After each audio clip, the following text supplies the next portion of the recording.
Albo, who teaches political economy at the Department of Political Science at York University. He is currently co-editor of the Socialist Register. Greg is also on the executive of the Center for Social Justice here in Toronto. His most recent book, co-authored with Sam Ginden and Leo Panich, is titled In and Out of Crisis, The Global Financial Meltdown and Left Alternatives.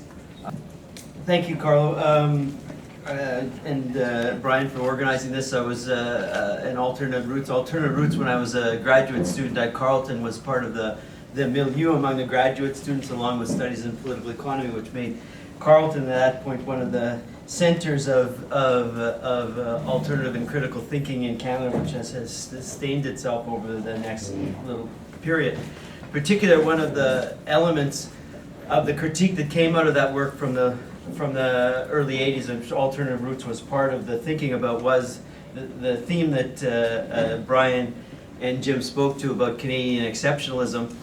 Besides the book that Carlo just mentioned, I have another book just coming out on Canada's international policy called Empire's Ally, the war in Afghanistan, which also attacks this question of Canadian exceptionalism vis-a-vis foreign policy. Besides those books, the book that Carlo mentioned with Sam and Leo, the two recent Socialist Registers, I've also edited on the crisis this time and the left in the crisis. And what I'll be speaking to is some of the themes, particularly the political themes from those books, to supplement what Jim just spoke about in terms of the economic dimensions of the crisis. But I want to begin with just articulating a few points about the size of the financial crisis and the bubble. Just to recall, in 2008, world GDP was about 60 trillion. There was, in 2008, about 600 trillion of derivatives being traded alone. So 10 times world GDP just in the derivatives market. In comparison, in 1980, total financial assets to world GDP was about 1 1/3. So we've dealt with a period of an incredible explosion of financial assets. In the key zone where the financial crisis was triggered, in the mortgage security market in the U.S., the U.S. T-bill market in 2008 was at about 4.4 trillion. The mortgage securities market alone was about $9 trillion. So you can see the size that was there in the mortgage market. The crisis, besides the pricking of that bubble and deflating it to a degree, we also had some of the largest bankruptcies in history. Including the AIG bankruptcy, which was a bankruptcy of 60 billion, and of course the largest industrial bankruptcy in history in General Motors. During the crisis, some $40 trillion in assets was wiped out between 2008 and 2010. The amount of money that was poured in, the estimates that have come from the key source for this, either the key sources for this, either the Financial Stability Board or the estimates that have come out of the U.S. Commerce Department, have estimated that bailout has cost between $20 and $30 trillion so far. World output went down for the first time. World output and trade went down for the first time in 2009, 2010 since the Great Depression. As Jim pointed out in some of his figures, in the advanced capitalist core, the output has not recovered back to 2007 levels. So in other words, we've had a long period of stagnation that has set in. There was something in the order of 20 million jobs wiped out. Most of that gains in employment or job losses have not been recovered. I want to make a second preliminary point elaborating on what Jim spoke about. And that is, financial crises have been internal to neoliberalism from the outset and have been one of its internal regulatory mechanisms. From the beginning, when the financial crisis, when neoliberalism was being established, of course, it started with a financial crisis. It started with the Volcker shock of 1981 to 83, which drove up interest rates in the U.S. to 17%, which pushed them in Canada to about 20%, and spread around the world. This, of course, not only triggered a particular kind of financial crisis for some sectors in North America, it led to the wider spread of the Mexican debt crisis and the Latin American debt crisis, and so on. The second phase, after that opening of initial neoliberalism and the move towards monetarism, of course, we had the 87, 88 savings and loan crisis, which was also a generalized crisis. It spread out of the US into other zones of the world. Following that, the other big crisis was the long-term capital management, which was reinforced by the Asian crisis of 97 to 98. This was followed then by the dot-com bubble meltdown and the 9/11 crisis from 2000 to 2001, 2002. So we've had this series of major financial crises internal to neoliberalism. It's important to note then that financial crises have been one of the regulatory mechanisms by which neoliberalism has reproduced itself. That is, on the way that neoliberalism has expanded as a mode of political rule has been based on financial crises. Financial crises, surprisingly, have also been met by the expansion of further financial bubbles or further financial deregulatory measures and so on. So in other words, none of these financial crises have meant a retreat from the financial deregulation or the modes of financialization that have occurred. So in other words, when we're thinking about this 2007 to 2011, the continuing crisis, we have to think about the role that financial crises have played internal to neoliberalism, and a question of whether there will be an additional expansion of financialization, right? We can't rule that out. That has been internal to the mechanisms by which neoliberalism has reproduced itself. This has figured as a key part of the analytical, theoretical debate about understanding neoliberalism. One understanding of neoliberalism has been to think of neoliberalism largely as a failed response to the events of the 1970s and just part of a long-term economic crisis, which has been the theme particularly in the writing of Robert Brenner and Giovanni Arrighi have kind of laid out that theme. A second understanding of neoliberalism has been to think of neoliberalism predominantly as a form of financial speculation against the real economy, and this crisis being another representation of that being particularly the theme in the writing of Michael Hudson, Naomi Klein, Robert Pollin, and others. A third understanding has emerged out of this crisis alone, that is, that this crisis represents the terminal decline or end of neoliberalism. This is a theme that has come from the writings of the well-known writings of David Harvey, David McNally, and the French authors Gerard Dumenel and Dominique Levy. Another understanding is particularly that neoliberalism is first and foremost a form of political and social rule, and that what we're facing without an alternative political agenda is an attempt to reconsolidate neoliberalism. This has particularly been the themes that we've been arguing across the Socialist Register and in the book by Leo and Sam, and Sam and Leo's new book, which Sam will partly speak to later today. That has been the theme that we have been addressing, and I then want to lay out some of the ideas that we have used to sustain that argument.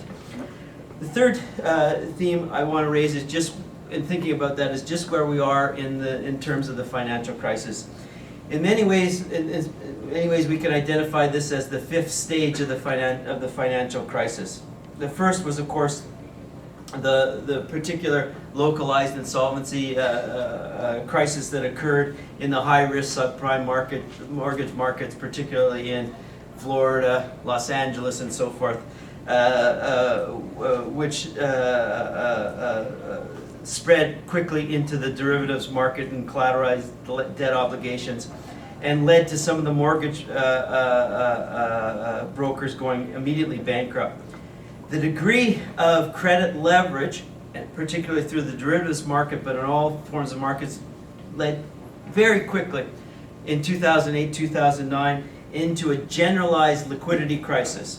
The generalized liquidity crisis was met by the fact that it was soon revealed by the fact that banks became fearful of lending to each other. That meant that money markets around the world completely ceased, and there had to take place a range of emergency measures from the central banks to try to sustain the money markets. This largely revealed that this wasn't just a liquidity crisis, but much wider insolvency crisis of the banks.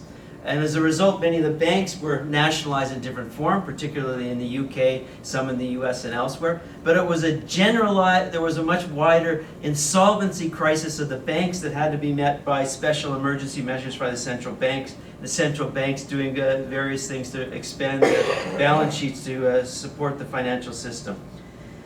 The third phase of the crisis was, of course, the contraction that occurred as a result of the money markets seizing up from 2009 to 2010, which led to, as I mentioned, the first systematic worldwide economic contraction since the Great Depression.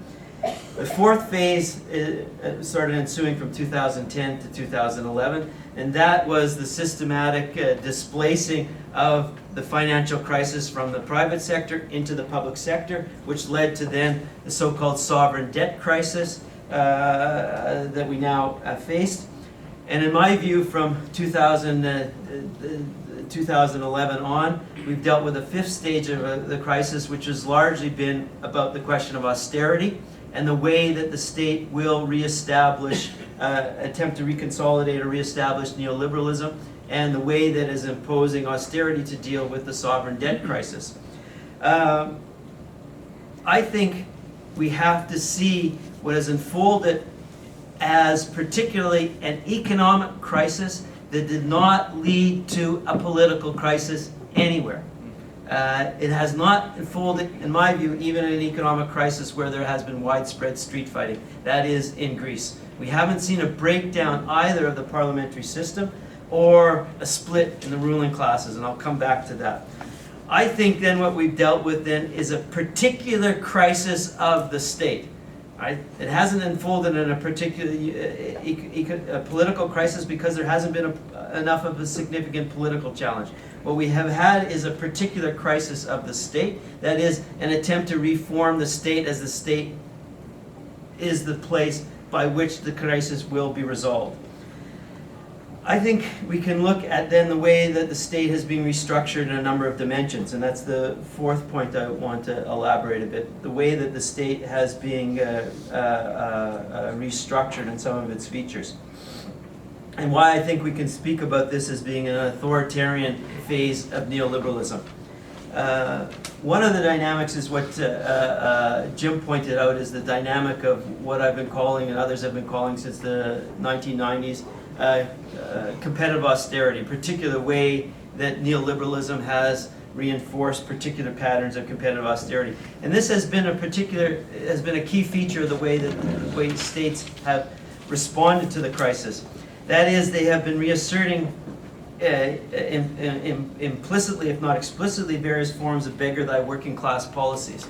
That is, beggar thy working class in the sense of the systematic reinforcing of reductions in private sector wage settlements, which obviously that's a feature that to some extent has been exceptional in the Canadian state, the degree of that intervention by the central state in settling private sector collective bargaining, but not only. As you can see features of this in Greece and Portugal and elsewhere.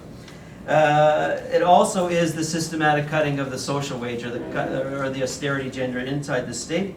And it has meant that the main focus of where states are attempting to expand output is through exports, not through internal demand structures, which has led to this reconfiguration in the world market of the generalized problem of where new effective demand will come from to allow a boom. That is what Jim was focusing on, in particular when he was elaborating some of the features of the question of where a jobs-led recovery might come from.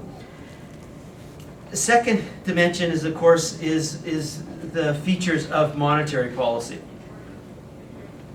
Monetary policy over this period has taken on exceptional forms. Most states have attempted to try to return their central banks to some sort of normalized monetary policy of trying to slowly ratchet up interest rates to return to inflation targeting monetary policy, but they haven't been able to.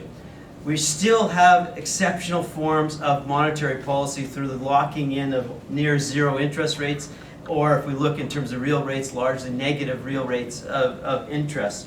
It also is in the sense of the way that quantitative easing no parts of the world have been able to retract yet from the quantitative easing agenda. That's clearly the case in the European Central Bank, which under the new Governor Monti expanded in the quantitative easing direction of the U.S. It's also the case that Geithner has not, and the American Treasury have not been able to retract from quantitative easing either. And this remains the central dilemma which is being debated in China right now. To the extent that China can withdraw from the exceptional quantitative easing measures it did to stabilize the Chinese banking system. It's a key debate there. None of them have been able to shift from that. It also is in the way that central banks have not been able to try to systematically start adjusting their balance sheets. All the debt and other measures that they took on their balance sheets, they've not been able to start moving against those. So in other words, monetary policy is attempting to come from neoliberalism and is attempting to reinforce neoliberalism, but is still forced into those exceptional measures. We also see this, besides monetary policy, we can also see these policies, these structures in terms of the regulatory measures in terms of the financial sector. The key dimension has been the Dodd-Frank bill that was passed through Congress, which is a massive bill, but it did very little to restructure or change the power of Wall Street. It has a lot of in-depth regulatory measures and monitoring measures, but it really doesn't change the role of financial capital or the role of Wall Street. The other key dimension has been the new Basel III Accord, dealing with the way that banks are to shift their capital ratios and attempt to strengthen their balance sheets. This is also a relatively minor measure. It doesn't do much about the derivatives market, etc. And it is to be phased in over a long time period. It is hard to see any of the regulatory measures that have been implemented by any states as reversing any features of financial capital that has emerged under neoliberalism. It is changing some features, such as the Volcker rule about proprietary trading, but it hasn't undermined the power of financial capital. A fourth dimension in looking at the state structures has been the reorganization of the state apparatuses. This is partly the movement towards what we can identify as specialized economic apparatuses. That is a specialized part of the state emerging to deal with the restructuring and the reinforcement of neoliberalism and to deal with class relations. This is partly seen in the so-called technical or technocratic governments that have emerged in Italy and Greece, but it also is in, for example, what has been central to the budget policies this week in Britain is the Office of Budget Responsibility. Most states have introduced a specialized economic apparatus to deal with overall policy setting, to take it out of parliamentary control and to concentrate it even more tightly in the executive, and then typically allowing privileged access to that economic apparatus by financial and monopoly capital. So in other words, a specialized instrument of the state to deal with the restructuring that is giving privileged access to capitalist interests. Besides that, we see other dimensions of budgetary policy that reinforce features of neoliberalism.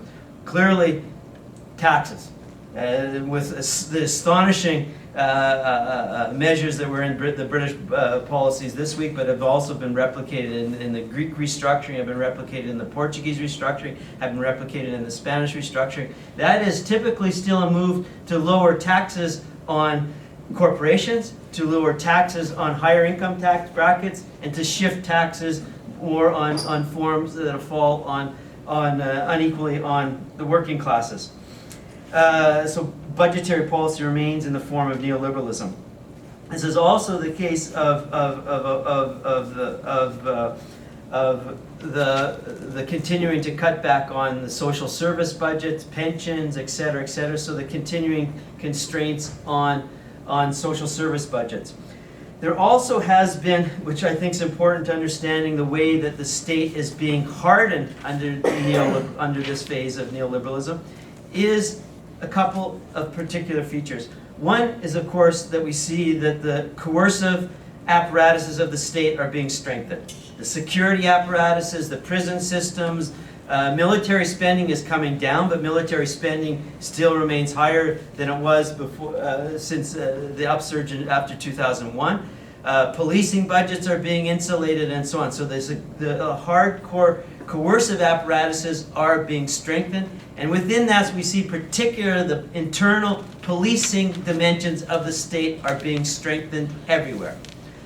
Alongside that, the state is attempting to go through a range of emergency legislation. Emergency legislation that you can see in North America, we saw some of the emergency legislation that was attempted to be passed in terms of labor relationships in Wisconsin and Michigan. We also see the way that that's been implemented in Canada in different ways and so on. So that's another particular dimension of the restructuring of the state.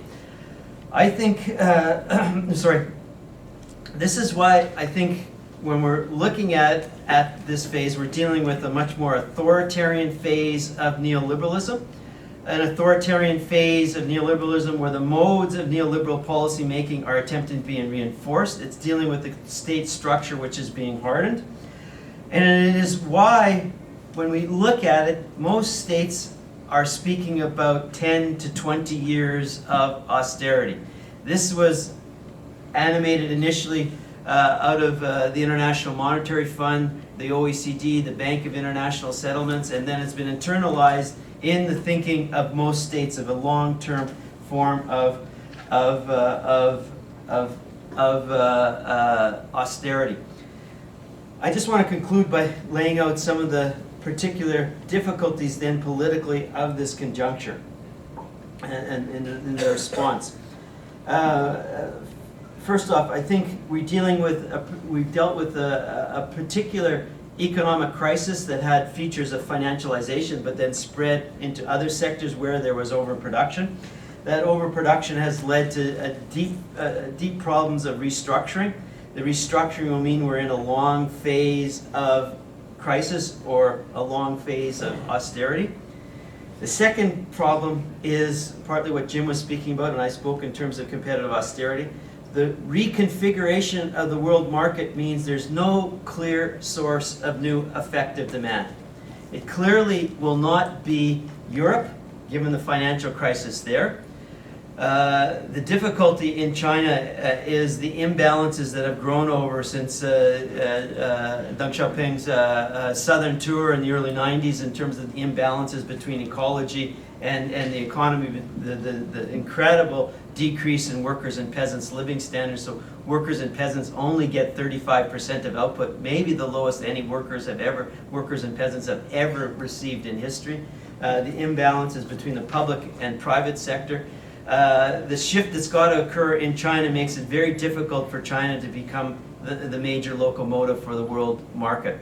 And it is hard to see the weight of the other so-called BRIC economies being able to deliver it. This means we're also going back to one of the features of neoliberalism, that is the dependence as an anchor on the American economy. And that critically is what can emerge out of the American economy. And that then goes to very many of the problems that Jim was talking about in terms of Canada, in terms of where new effective demand might emerge in that condition right now. That is why we're dealing with a longer period of stagnation. The third theme I think we have to consider is there is no positive sum outcome to this crisis. There is no positive, simply Keynesian reflation on the agenda. Largely, we're dealing with the negative sum in that the working classes are paying for this crisis under the present political balance of power forces. That is the agenda, and that is what's crucially occurred when the debt has been shoved into the public sector, and why we have this long-term phase of austerity to have the working classes pay for this crisis. If there is going to be a working class paying for the crisis, an alternative strategy, this is going to depend on major political and distributional struggles to have the crisis and other dimensions of the present present form of neoliberalism shift. That leads to the couple of final points I'll raise. The difficulty there is a fourth point, is that so far we have not seen any splits in the ruling classes over this crisis. It's remarkable. There still is relative ruling class unity around the project of neoliberalism. There hasn't been a sharp attack on finance from industry. There hasn't been sharp breaks between different blocks of capital. The coordinating role of the US still, and the US project in neoliberalism still remains in place. This is an undeniable political problem that has to be confronted if we're going to find an alternative route out of the crisis. This raises, I think, another problem, and that is the problem that in terms of parliamentary forces are not offering any systematic alternative to this exit. And here we have to face the difficulty of what contemporary social democracy has been and is. Everywhere, social democratic parties in power and opposition have largely supported these forms of exit, including the hardening of the state. That is the case of PASOK in Greece.